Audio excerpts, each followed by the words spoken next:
మా ఊరు నొక్కని చేసి ఆ ఊర్లో సాగొడుతురు. పక్క జరుగా రవి.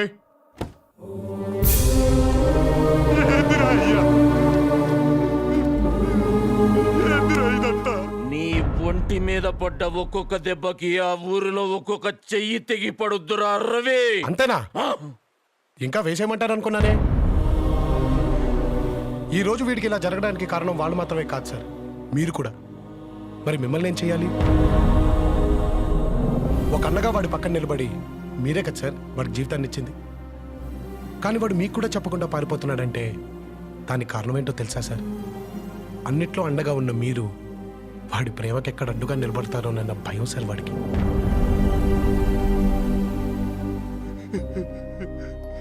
మీకు నమ్మకం ఉండేది సార్ వీడు జీవితంలో అనుకున్నది సాధిస్తాడు అని. కానీ వాడి ప్రేమనే గెలవలేక మీ ముందు ఓడిపోయి నిల్చున్నాడు సార్. ఇంకేంటి సార్ వీడు సాధించేది? వీడిని ఇంత వాడిని చేసింది మీరే సార్.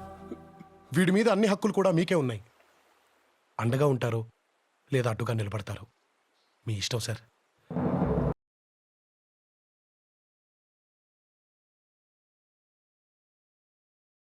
వాడు ఈ ఇంటి అల్లుడుగా పనికి రాడు.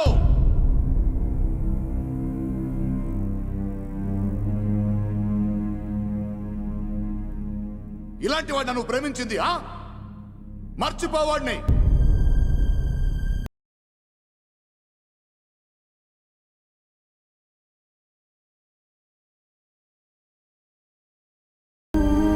రా, మగాడివారా నువ్వు? మగాడివా? నీ మగతనం చూపించడానికి నా ఊరే దొరికిందా నీకు?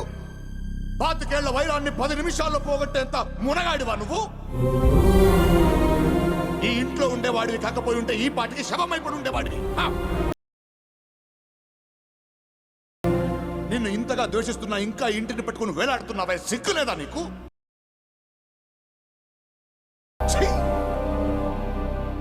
ఏదో 4 కోతి వేషాలేసి 4 మాయ మాటలు చెప్తే దానికి నచ్చేసుంటావు.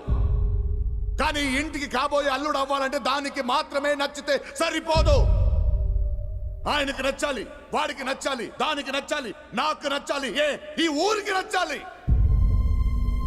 కానీ నువ్వు ఎవ్వరికి నచ్చలేదు, ఎవ్వరికి నచ్చలేదు. ఎరా, నువ్వు లేకపోతే అది బ్రతకలేదనుకుంటున్నావా? నువ్వు ఇక్కడి నుంచి వెళ్ళిన 4 రోజుల్లో ఈ ఇంటి ఆప్యాయతల మధ్య నువ్వు ఎవడన్నది కూడా గుర్తుండదు తనకి. విను, ఇన్నేళ్లు ఈ ఇంటికి ఊరికి పెద్దగా ఉన్నాను. ఈ ఇంటికి కాబోయే అల్లుడు ఆ పెద్దరికం కాపాడే వారసుడై ఉండాలి గాని నీలాంటి అలగావాడు.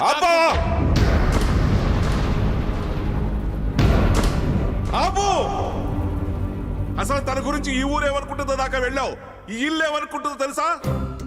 ద్వేషం అని నువ్వు అంటున్నావు, దాసోహం అని మేమంటున్నాం బావా.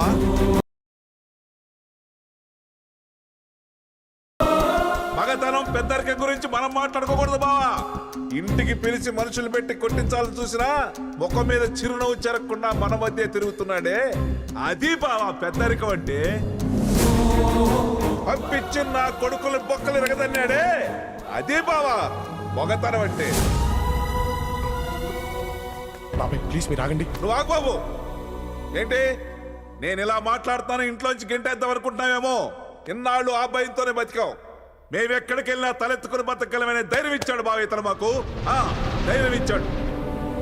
ఎట్టట నేను ఇంటి అల్లుడు కావచ్చా, ఈయన అల్లుడు కావచ్చా, పచ్చగా మట్టి చూసి ఓరవలేని ఆ ఎదవా ఇంటి అల్లుడు కావచ్చా? కానీ ఎప్పుడు ఇల్లు సంతోషంగా ఉండాలని కోరుకున్నాడే, ఇతను మాత్రం ఇంటికి అల్లుడుగా పనికిరాడు కదా బావా. అన్నయ్య, ఈ ఇంటి ఆప్యాయతల వల్ల భూమి అతన్ని మర్చిపోతుందో లేదో మాకు తెలియదు, కానీ ఆప్యాయత అంటే ఏంటో తెలియజేసిన అతన్ని మాత్రం మేము మర్చిపోలేము. అన్నయ్య, ఎప్పుడు నీ మాటనే తన మాటగా మార్చుకుంది ఈ ఊరు. కానీ నువ్వేమనుకున్నావు అన్నది మాకు కావాలన్నయ్య. ఒకటి మాత్రం నిజం అన్నయ్య, భూమికి ఎంతకంటే మంచి వ్యక్తిని తీసుకురాలేం అన్నయ్య.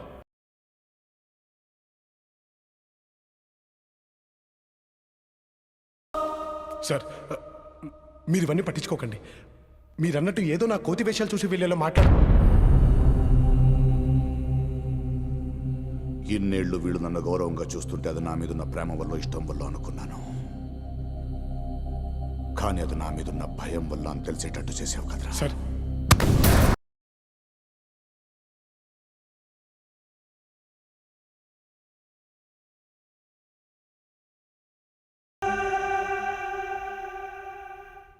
నువ్వు నచ్చలేదు నచ్చలేదు ఎందుకంటున్నానో తెలుసారా? ఎక్కడ నువ్వు నచ్చేస్తావో అన్న భయం రా నాకు.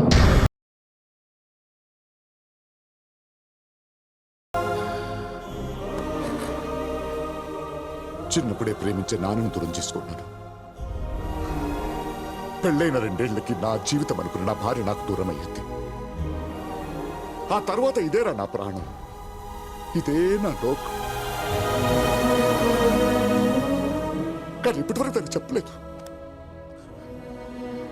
ఎందుకో తెలియదురా, ఇలా అయిపోయాను అంతే.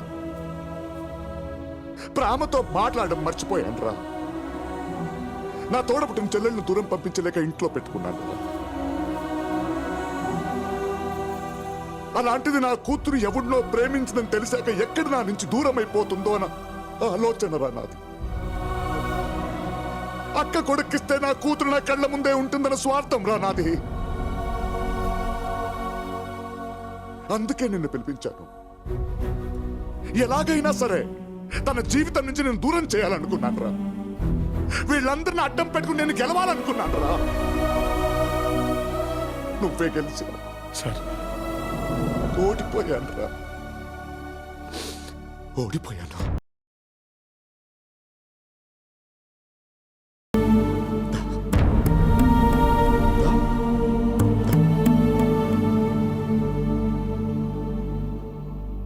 ప్రేమించిన వాడిని ఇంటికి తీసుకురమ్మన్నాను. ప్రేమనే తెచ్చావు.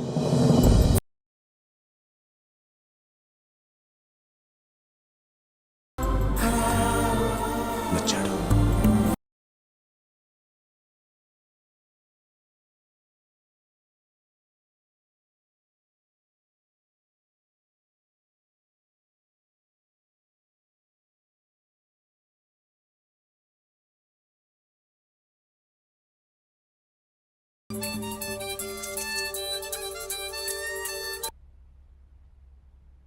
ఇందు క్రిష్, ఐ లవ్ యూ. మా ఇంట్లో మన గురించి అంతా చెప్పేశాను, ఒప్పేసుకున్నారు. ఎంత టెన్షన్ పడ్డానో తెలుసా? ఐ లవ్ యూ రా క్రిష్.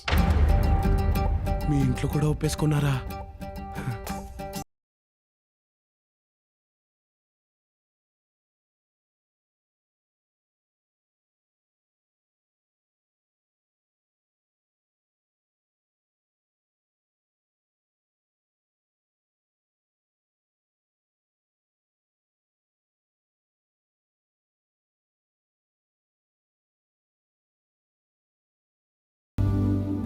క్రిష్, నువ్వు వెళ్ళిపో.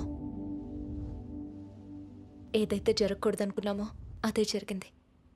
మా నాన్నకు నువ్వు నచ్చేసావు. మా నాన్న ఒక్కసారైనా నాతో ప్రేమగా మాట్లాడకపోతారా అని ఎదురు చూసేదాన్ని. ఆయనకు నేనే ప్రాణం అని తెలిసేలా చేశావు. అది చాలు క్రిష్. నువ్వు ఇంకా ఇక్కడే ఉంటూ ఇబ్బంది పడ్డం నాకు ఇష్టం లేదు. వెళ్ళిపో.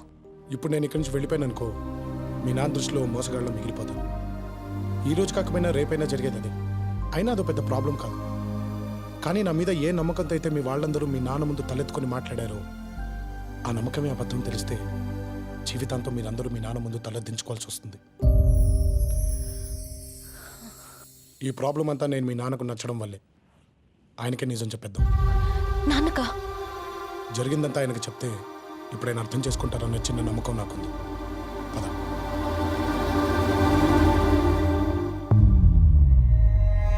మొదటిసారి జీవితంలో మాట తప్పుతున్నాను బావా, కానీ తప్పట్లేదు. నా కూతురు నీ కొడుకు ఇవ్వడం కుదరదు.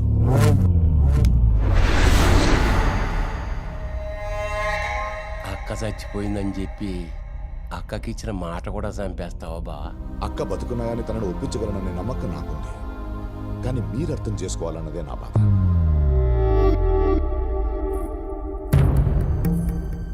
భూమి సంతోషం కృష్ణ తెలిసా కూడా దాన్ని మీ కొడుకిస్తే అది సంతోషంగా ఉండదు బావా. మీరు కూడా సంతోషంగా ఉండలేరు. నీ కూతురు సంతోషంగా ఉండాలంటే ఏం చెయ్యాలి మావా? 3 పూట్ల తిండి పెడతా. నెల తిరిగేలోపు దాని కడుపులో కాయని కాయిస్తా. 9 నెలల తర్వాత నీ చేతిలో మనవన్ని పెడతా. అది చాలా నీ కూతురు సంతోషంగా ఉండటానికి.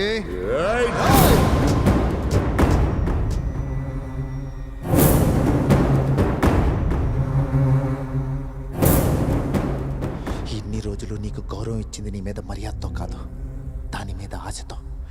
మగాడినని అనిపించినప్పటి నుంచి అది నా సొంతం అనుకున్నాను. ఇప్పుడు కుదరదంటే ఊరుకోనుంటానికి నేనేమన్నా అటు ఇటు కానివాడిని అనుకున్నావా?